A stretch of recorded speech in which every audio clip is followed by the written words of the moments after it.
In celebration of summer, we are featuring the top 10 episodes of 40 Thrive ever. Next up, you picked it, the number one most popular 40 Thrive episode.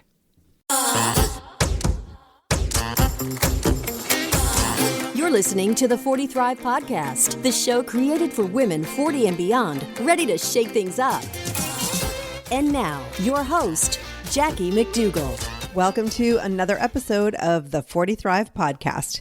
If you're new to this show, what's up, newbie? Welcome. I'm psyched you're here. So who is the 40 Thrive Podcast for? If you're a woman in your 40s, 50s, 60s, and beyond who is not ready to let life pass you by, you're in the right place. If you're ready to shake things up and start living more of the life you really want, but maybe you need a little support, we've got you. Or maybe you're thinking, I want more, but I have no idea more of what? Yep, this show was created especially for you. Thank you so much for being here. In today's episode, I'm talking with the one and only Stacy Kaiser. Stacy is a licensed psychotherapist, relationship expert, and author of How to Be a Grown-Up, the 10 Secret Skills Everyone Needs to Know. Stacy's a media personality you may have seen on VH1's Celebrity Fit Club or Lifetime's Diet Tribe, or maybe even Investigation Discovery's Fatal Vows. She's the parenting expert on The Today Show and Good Morning America, and a regular guest expert on Steve Harvey and the Doctors. You've probably seen her on one of these cajillion places that she's been over the past several years. Stacy's also worked with the FBI, LA Fire Department, and the LA Unified School District, but her most coveted role is as my guest on today's 40 Thrive podcast. Take a listen. Stacy Kaiser, welcome to the 40 Thrive podcast. I'm so excited to be here. Girl, how has it taken this long? I don't know. I listened to all the other ones. You have? I have. I'm so proud. Oh, it's my good stuff. goodness. I'm glad to be here. That's a little daunting when a therapist is listening. Am I effed up? No, you're just normal like the rest of us. Oh, good. Now we can move forward. So before we get into all of the amazing advice that you can give the 40 Thrive audience and community, I kind of want to just go back and get your journey, because you became a psychotherapist. Was that right out of college? Did you just keep going with schooling, or did you go back? I did. I went straight from college into my master's program. And here was the weird thing. I started my master's program at the end of September, and on November 1st, they were like, you're going to be a therapist today. What? And they put me in a room with someone. And I was like, I have been in school now for about a month. I have no idea what I was doing. But I wore a suit so that I would look a little older. That's always the answer, right? But it was scary. It was really, it was scary. But that was like almost 25 years ago, which is crazy. Whoa. So obviously that person knew that you were a student and that you weren't like... Yes, they knew that. And then we could run out of the room if we needed to get help. Oh, that's for good. Ourselves. Wow. So it was sort of like an internship while you were... That's what it was. You have to earn 3,000 hours in order to become licensed. So... that was hour one. Did you run out of the room looking for help? Thankfully, I didn't have to do that. That's good. And then did you go directly into private practice after? No, I was trained at a place called Friends of the Family, which is a community crisis center. And I had a small private practice in there while I worked there doing all kinds of stuff, dealing with battered women, teen pregnancy, abusive people, people who have suffered from trauma. I mean, I literally had everything from a kid who was kidnapped by his father to an attorney who was upset that his season tickets got taken away from him by his company. I saw it all. Wow. Yeah. And let me guess, one of them seemed to heal a little bit faster than the other. It was not the season ticket holder. He had a rough time with that. His whole identity was connected to those tickets. Wow. Yeah. Wow. I wonder where he is now. Sitting at Dodger Stadium. He probably went and got another job where they have a luxury box. Yeah, he works there doing peanuts just so he can be close. Anyway, so you did that. And then when did you move into like the entertainment side where you became this on-air guru? Well, apparently it was about 15 years ago, only I thought it was only 10. I was just recently informed that it's like 50% more than I thought. And I really just fell into it. A friend of mine was working on a pilot, and he knew I did public speaking. I do a lot of, public speaking. And he said, do you have any video on your speeches? And I said, no, because I never took anything because I didn't want to look at myself. I was so uncomfortable with the idea of being on camera, which is really ironic. So he and his wife helped me make a video. Wow. We brought a bunch of girlfriends together and they talked about their problems and we recorded it and I got the job. And literally the next thing after that, I just started being on television. It was crazy. Wow. And what was that first job? The Larry Elder Show. Really? Yep. At Telepictures. Yep. Yes, which, for those of you following along, where I worked at the time. Actually, my husband was an editor on that show. Okay. Well, there you go. We go way back then, apparently. It was 15 years ago. Oh, my gosh. That's actually when I left to have my first baby. So, that's why we didn't cross paths. Because we were talking before. How the heck do we know each other? Yeah, we're not sure about that. Yeah. Okay, so it wasn't the Larry Elder Show. But by the way, that show was only on for a couple of months. But the amazing thing that happened was that everybody that left called me wherever they went. Right. And so it was just this amazing thing where, I thank you, Larry Elder. I'm sorry your show didn't go on longer, but then it just exploded after that. Right. And then you did a lot of daytime stuff, but you also do investigation discovery. Yes, I have a show called Fatal Vows on Investigation Discovery. The new season will start this fall. If someone told you when you were first getting into this field that, basically your bread and butter one day would be Fatal Vows, what would you have said? I would have been surprised. It's really funny because I love crime. I'm on CNN, headline news and stuff. I'm riveted by crime. But it's always this funny thing because people are like, oh, do you have a show now? I'm like, yes. Well, what is your show? It's about spouses who kill each other. Silence. Always silence after that. So it's an interesting show. And it is amazing because it's based on true stories. Literally how many spouses who killed each other. Right. It's disturbing. But I think what's really interesting as far as, people might think like a TV therapist that it's not real but I think that you actually bring a sense of responsibility to a lot of programming that might otherwise go off the rails. Well, thank you. I always try and think about the people that are watching because to me, although they're, following this riveting story of somebody who ended up killing someone else, there's red flags that all of us miss along the way. There's relationship issues that we all tackle. And most of us, thankfully, don't end up either killing someone or being killed. But I don't know. I feel a sense of responsibility to teach people how to do their relationships better. Okay. I was going to, and we are going to talk about some of the common issues of women over 40 and how we can help. But let's stop for a second because there are a lot of women out there who are dating after divorce, who maybe haven't gotten into a relationship and maybe they're online dating, or what are some of those red flags? Well, that's a good question. And by the way, I was divorced or am divorced. And so I did do the dating after divorce thing. And the red flags are typically things where something inside of you says, this just doesn't seem right. So I'll give you an example. A friend of mine was dating somebody, and she was never allowed to go to his house. Now, that's a little strange, isn't it? A little bit. Well, it turns out it's because there was someone else living there. He was married. And to me, it was a red flag the whole way, but she just kept sort of taking, his stories about why, like, my house is a mess, I'm embarrassed, and she accepted that. So it's big things like that. And then it's also little red flags just about people who are inconsiderate. So someone just told me a story about how they ended up staying the night at the person's house. So that one wasn't married, which is good.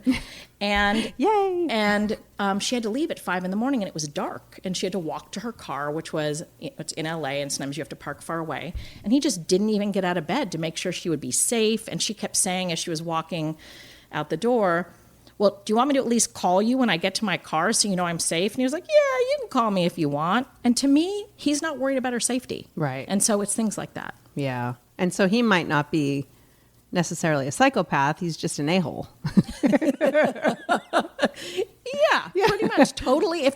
I always say the first guy is a sociopath, maybe. Yes, but the second one, supposed to be on your best behavior at the beginning, right? And so if you're screwing up in the first few months, like what's going to happen in a year or 3 years or 5 years? Totally. You're in trouble. And what about the guy who was married? So I recently talked to somebody who I'm helping create a podcast, and she was completely blindsided. I can't reveal the whole story right now, it's common. But she was completely blindsided by this double life thing. She was married to this guy. So are there tells? I bet you if you asked her if in hindsight there was anything that seemed She weird, still says no. there must be something. Like if I would nitpick with her, because sometimes it's just simply that they don't turn their phone face up or they never leave it. It's always with them. A red flag could be someone who they literally take the phone to the bathroom at 3:00 in the morning. Right. Which a few women I've had that happen say to me, I didn't realize that was a red flag. I'm like, okay. I thought he was watching porn. That's basically what it is. It's like, okay, we have a night. Okay, I'm kidding, honey. I wasn't talking about you. So it's things related to the phone. It's unexplained absences where you don't know where the person is. Oftentimes, though, when a situation does happen where a person really doesn't know, it's because the person has a lot of business trips. And one of the red flags I see with business trips is people who are not willing to say what hotel they're staying at. Because they forget to tell you, or that they don't check in late at night. They say goodnight to you at 4:00 p.m. And then the evening, whatever, they're doing whatever they're doing. Right. That's interesting. The whole world of dating over 40, 50, 60, it's definitely not for the weak. That's for sure. No, but you know what? I think if you've tried and you're married and it isn't working and you can't be happy and fulfilled, and especially if you have children and now you're role modeling a bad relationship and misery and arguing, then I think the alternative of having to date is way better. Yeah. Because at least you have a second chance to upgrade. Right. And hopefully, I notice with any mistakes I make in life, obviously not in relationships, I've been married a long time, but it takes less time for me to get up back on my feet after the mistake. So like say when you're dating and you meet somebody and they're just so wrong for you, maybe it'll take less time for you to see it and make the cut them out, Yes. as you go. I like to think we get wiser with our age, or at least time. At least recover from heartbreak maybe a little bit faster, or be able to bounce back because you know that there's a light at the end of the tunnel. Yeah, for sure. And also, I think as you get to be over 40, the hope is that you have other, things that give you a life. Right. That you have friendships or a job or activities that you enjoy. And if you don't, you need to make that stuff happen. Yes. Yeah. Now, let's make them happen now. Yes. Okay, so let's talk about that. So you, not only are you on Fatal Vows, I have to say it like that, Fatal Vows, you also have groups and private clients and still do your traditional therapy. Yes. Do you see common challenges among your clients who are women over 40?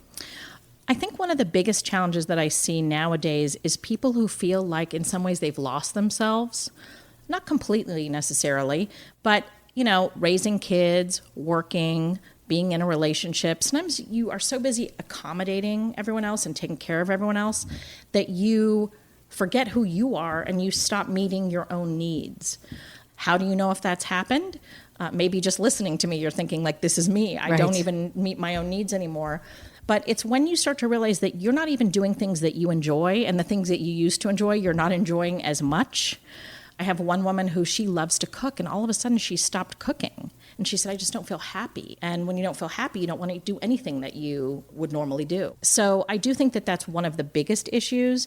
And part of what ends up happening with those women is if you do have children and they go off to, their lives, to college, to a job, to get married, you're left thinking like, what do I do? Right. And so I always tell women that at this point, you need to make sure that you do have some activities that are really about you. And it doesn't have to mean that you do like a week-long trip with your friends, though that would be nice.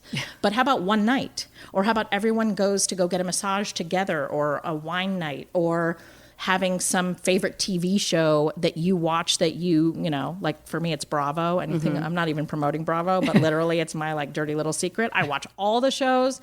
Do you watch it with friends or by yourself or with your boyfriend? I mean, thankfully my boyfriend likes Bravo too. Good. But before that, it was my private little, like, this is what I watch, and I totally enjoyed it.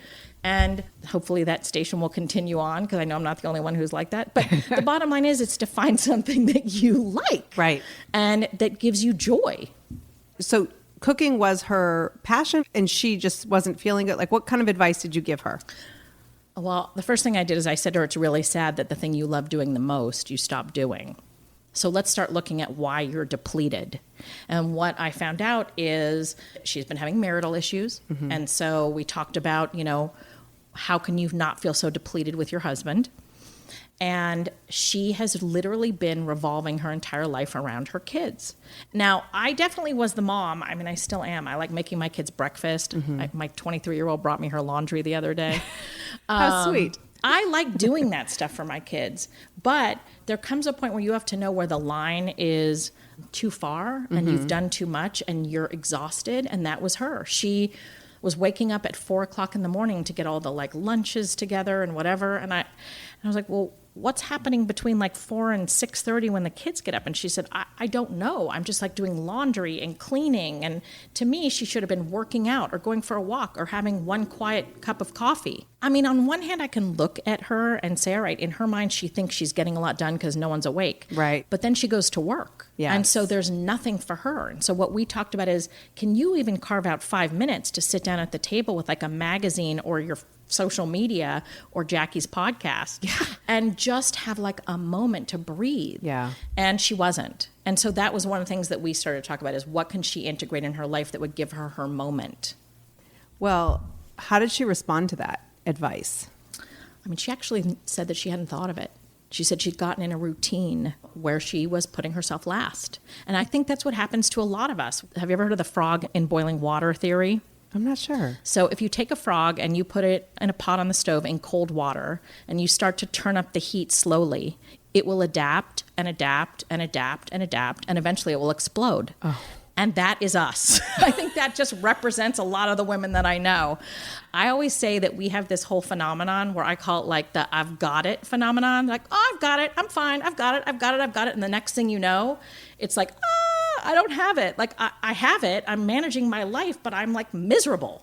Yes. Because we acclimate. And it's an amazing gift for us, not the frog. It's great that we can acclimate. It's great, that we can take a lot. But we do lose sight of the fact that it's getting too much. I think that's definitely a female quality. Absolutely. I could not relate more to that because just this week, my kids were doing some community service over the summer and I was helping them get that done. And, I've got my podcast group going and then there's a potential collaboration I'm doing. And she said, how about 3 o'clock? And I knew in the back of my head that I should not say yes. Don't say yes. Don't say yes. It's just not a good time. It's a crazy day. And I said yes. And so I was in the car, literally picking up boxes of donations in 100-degree temperatures. And I've got my earbuds in waiting for my phone to ring and my phone in my back pocket. And I'm like, oh my gosh, hopefully she won't call until I get this box in the car. And just trying to like balance the whole thing. And then I get in the car and I go, why did you say yes to this 3 o'clock call? Like, why can't you just say no and do it the next day? Right, because you can do it. Yeah. And you did it. Yeah. Yeah. Right? And that's what I think we say to ourselves, like, I can do this. Yeah, I can do this. And you can. Yeah. But it cost you something. It cost me a lot of sanity. The thing is, I think those of us that get into a habit of saying yes all the time, and we don't listen to the little voice inside of us that says, no, I shouldn't do this, right, or it's too much. I mean, that call is not going to throw me over the edge, but it's indicative of what I do, of how I just, that tipping point, right? Yeah, and I think there's a big club of people like you, because I have that in me. I think most of your listeners do too. We can handle a lot. We can, and so we do. And then we get tired. And then we don't have energy to do stuff for ourselves. Do you think that the moms of like the 70s and the 80s were like, yes, I've got it. I can do it all. Like, watch me. And then feeling burnt out? Or were they just like, no, do it yourself? I think that they were like that. I just think that they weren't as aware of it. I think they discussed those types of things. Not all of them. One of the things that I think has happened in our generation is financially, most families require both people to work, or at least one person to work full-time and someone to do something in an assistant sort of pick way. Up the slack. And I think that has that financial stuff that's been going on in our economy has impacted us. And I think it's added to it. But I also think that we've developed these amazing expectations. For example, my mom would make like meatloaf and we ate that. That's what we ate. Yes, we did. I am a short order cook. I don't know about the rest of you, but I have like a vegetarian child and she won't eat meatloaf. So if I made meatloaf, she needs like a different meal. Right. Right? So she needs tofu loaf or whatever her. Exactly. So just things like that, where I just think we try to be more accommodating to the differences within our kids. See, I never really liked meatloaf, and I was forced to eat it, and I wouldn't force my kid to eat meatloaf. And I'm just using that as an example because you would be totally fine if you did force your kid to eat meatloaf. But my point is, I think we do much more customized parenting than I think our parents did, and I think that burdens us as well. That's such a good point, because I think it was like, take it or leave it. Those are your two options, and now we're like, oh, do you not want that? And I mean, I have a little bit, I think because I'm one of 13 kids, I still have a eat your damn meatloaf sort of way about me, unless, you're a vegetarian. Like, I'm not that person. I'm not, but if you're avoiding it because it's not a preference, then I'm like, yeah, this is what's for dinner. But if it's like a moral dilemma going on, that's very different. But I think even back then, moral dilemmas wouldn't have even been considered. It'd be like, eat it anyway. I don't care if you're a vegetarian. Yeah, and if I'm being honest, even if one of my kids didn't like meatloaf, I probably would make them something else. You would? Yes. Why do you think? Because I didn't like being forced to eat what I didn't want to eat is the real reason. Right. Yeah. Do you have siblings? I have a brother. Yeah. Okay. So just the two of you too. So it wasn't like you came from... Right. It wasn't like your house where it was, our army. Yeah. So I sometimes notice that I sort of parent as like an army drill sergeant, and I'm like, oh wait, I don't have to do that. I only have 3, not 13. That's you can true. Actually chill out and be. It shows you how it like ends up in you, what you were raised with. Like, that's what I always say, that you are impacted obviously by how you were raised. And I've rebelled against that with the food. My kids, it's like I'm a short order cook because that wasn't the way I was raised and I didn't like it. Right. I rebel in other ways. So let's go back to some of the ways that we're not taking care of ourselves. So this isn't just, it's funny. Somebody had said to me the other day, like, oh, I would listen to your show, but I don't have kids. And I said, 40 Thrive is not about parenting. So we just happen to be talking about moms, but moms are not the only ones in their 40s, 50s, and 60s who are struggling. No. And when I brought up the financial thing, it's with or without children. A lot of women I know work now. And when I was growing up, they did not. Right. Some did, but not the same quantity of people. And so I do think the work-life balance applies to everyone. You don't have to have kids. And if you aren't working and I still think that we have a hard time balancing it. And I think part of it is because we are, look, I think there's still some challenges for us women, but we kind of can do whatever we want now. And that is amazing. And I think that has opened us up, but I think it also makes us take on too much. And I think that we've been socialized not to feel like it's okay to say no. And we've been socialized, whether we're a parent or not, to worry about other people's feelings. And so we say yes, yes, yes, yes, yes. I have a friend who works full time and does not have kids. And she works like a dog because she doesn't want to say no. And it's the same, and then she's exhausted. So it is the same thing. We have to learn how to say no. We have to learn how to balance our lives and do things that we enjoy. If we compare women in the 70s or, even 60s, 70s, 80s, it was like you just did the things that you needed to do to survive. And then we got into the 80s and it was like, oh, you can work and you can raise the kids and have the family and you can have all of these things. And then nobody told us that we didn't have to. They just told us we could. Don't you remember that Anjali commercial? Yes. You can bring home the bacon fried up in a pan and never, ever, ever forget you're a woman or something. Yeah, or never let him forget he's a man. That was so sexist. I only seem to remember the bring home the bacon fried up in a pan thing. Yes. Exactly. Yes. It was like you can do all of these things now. And so now I think we need to learn that there are limits. And I think the next generation is doing a better job of that. But yeah, I think that we overdo things because we know we're capable. And just because you're capable doesn't mean you should say yes. Exactly. And that's exactly it, because we were told you can do it all, you can have it all, you can, go, go, go, go, go. And so we're like, oh, okay. And we don't know that we can, maybe the pendulum needs to swing a little bit into the middle. And just because we can doesn't mean, like you said, that we should or that we have to. So I want to, all of your patients obviously aren't over 40. And so one of the things that fascinates me is millennials, right? I have a lot of millennial clients. They get a bad rap, first of all. But one of the things that I've discovered, so I was working at a job, 5 years ago, and there was an editor and she worked Monday, Tuesday, Thursday, Friday. And she was probably in her early 30s, and I said, oh, what do you do on Wednesdays? She's like, oh, I don't work on Wednesdays. And I said, oh, do you have kids? No. And I said, well, oh, okay. I didn't. You're like, what? I'm like, what do you do on Wednesdays? Sure. Yeah, what? She relaxes. Well, she actually said, I feel burnt out at the end of the week if I work 5 days in a row. So I choose to work the 4 days. It works better for my life. And I'm like, who are you? What is this sorcery? Yeah. Like at first I was like, how dare you? And then I'm like, how brilliant.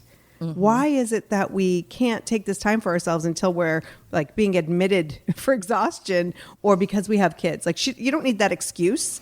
She just was like, these 4 days work for my life. And I feel like millennials actually know something we don't. I remember when I first started working in TV in 95 and I used to like sort of my bragging point was, oh, if you ask me to jump, I don't say how high, I'm already jumping. Right. And it was like, I remember clocking literally like 118 hours one week because of like overlapping shifts and different jobs. I literally would do 3 different roles at the same company and get 3 different pay rates. And I mean, it was crazy. And so I was all about that. And they're just like, seems like a lot of work. I'm not going to do that.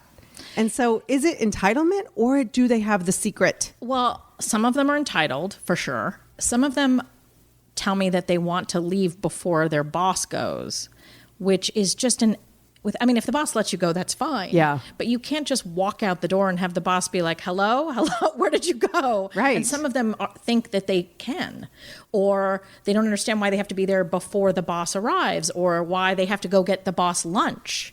I literally had a millennial say to me not that long ago, do you know that I had to go out and get my boss lunch? And they asked me to stop by at Trader Joe's to get them like some cold immunity vitamin thing. Now, it's probably not like under the HR policy that you do a Trader Joe's run for your boss, right. But he or she was clearly not feeling well. Like it was, Yeah. It was like a remedy. Right. So you don't want to stop and do that. And so to me, that's the entitled millennial attitude. But what I do think is right, and a lot of them are the way that you're describing, is they seem to have a better understanding about like limits and boundaries and work-life balance. And I think that that's something that, we're still working on. We could benefit from that. Yeah. I remember interviewing, people who would fall under the millennial category and being asked one of the first questions, like, well, what are the hours?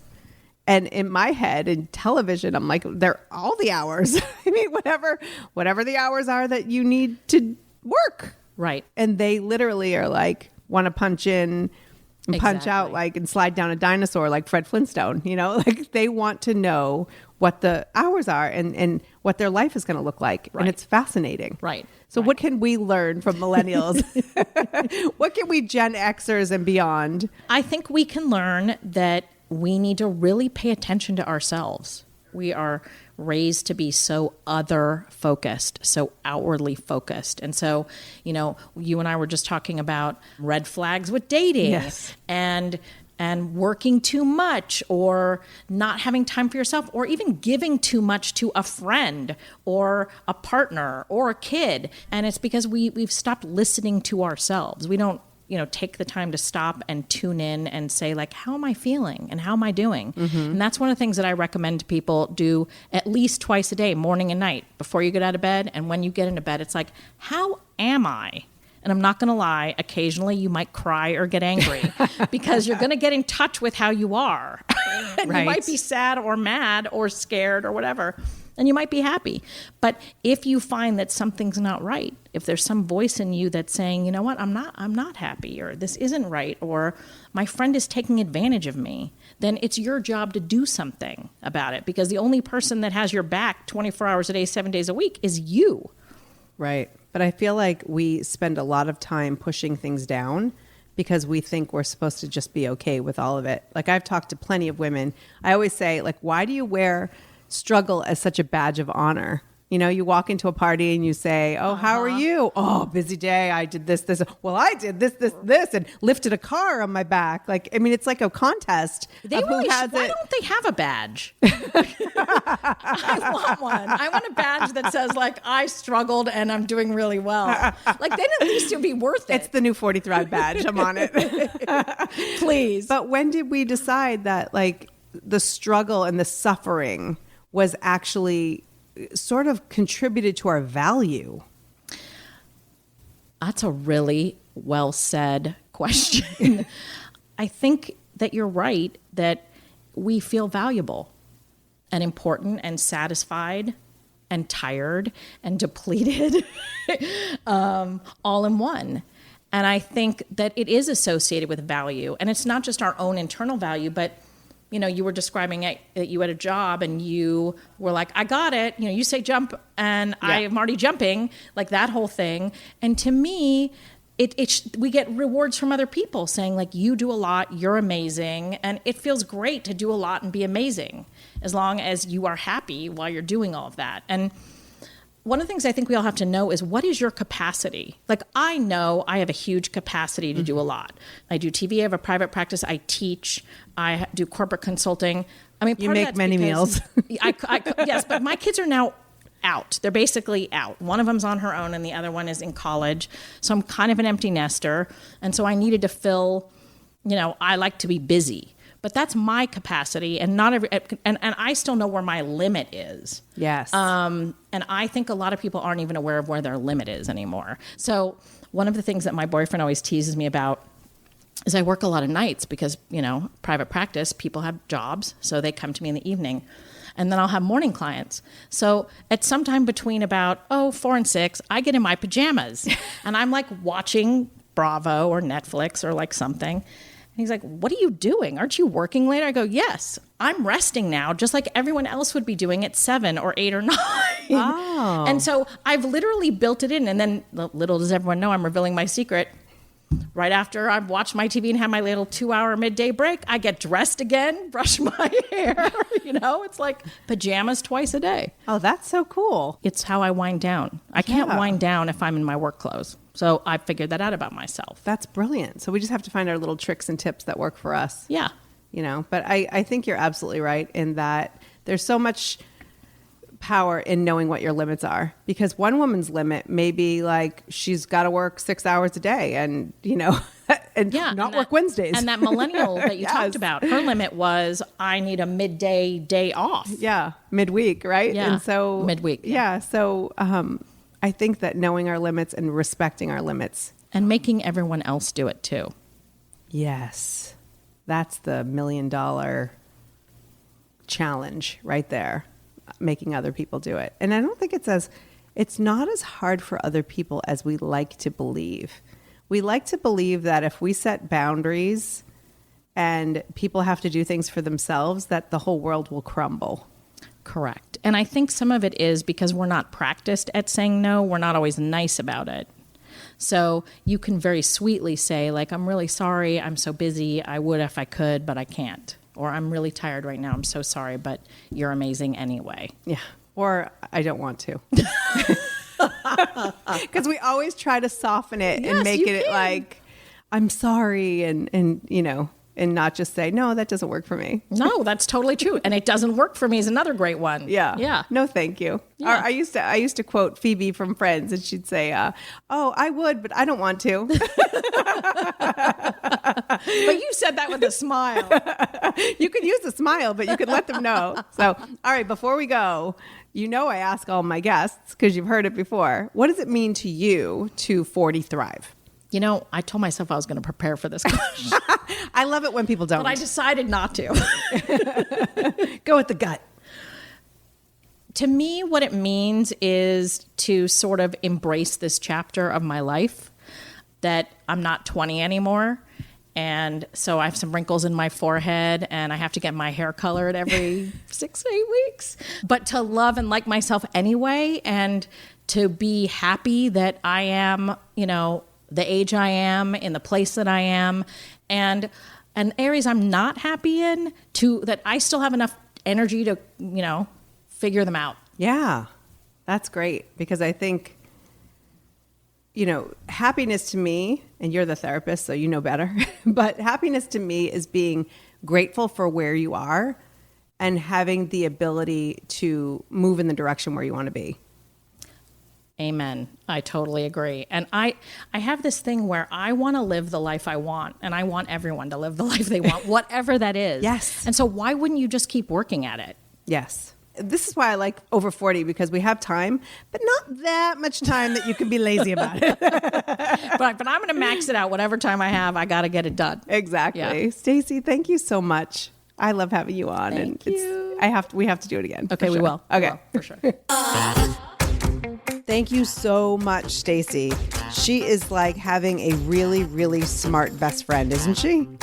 And thank you to you for listening to this episode. If you enjoyed it, there are 3 things you can do that will make all the difference in the world.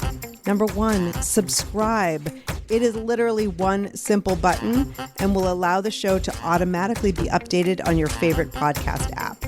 Number 2, share it with a friend. You know the one. She needs this episode. And to make it easier for you, just share the web link at 40thrive.com/episode 34. And number 3, rate and review.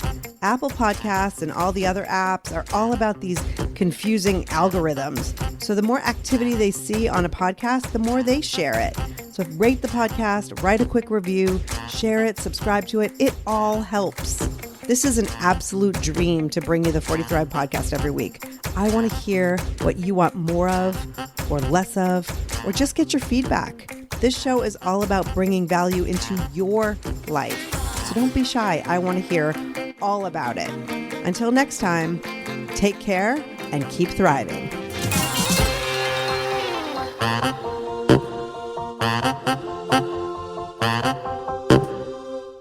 Spring has sprung. And with the change of seasons, sometimes comes an increase in vitality. If you're feeling in the mood for a little more personal time, may I suggest Coconut. Coconut is all about providing clean and natural ingredients when you're enjoying your most intimate moments, with or without a partner. Naturally safe products developed by people who are obsessed with quality. Get 15% off with promo code GROWNASS at grownasswoman.guide/coconut. That's 15% off with promo code GROWNASS at grownasswoman.guide/coconut.